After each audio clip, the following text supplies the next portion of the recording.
ಮೊದಲನೇ ದಿನದ ಕಾರ್ಯಕ್ರಮ ಚಿನ್ನದ ಚಿಲುಮೆ. ಗಂಗಾ ಜಲದ ಕಳಶ ಹಿಡಿದು ಬಿಂಬ ಮಾಡುತ್ತಾ ಸರ್ವೇ ಜನಹಿತಂ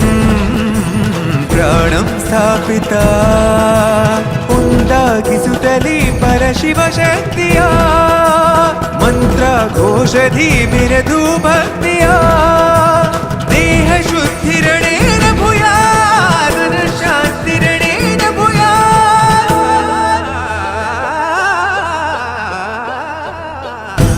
ದೇಹಾಲಯವೇ ದೇವಾಲಯವು ಲೋಕಾನುಗ್ರಹವೇ ದೈವಾನುಗ್ರಹವು ಪ್ರಣವ ಸ್ವರೂಪ ತೇಜೋ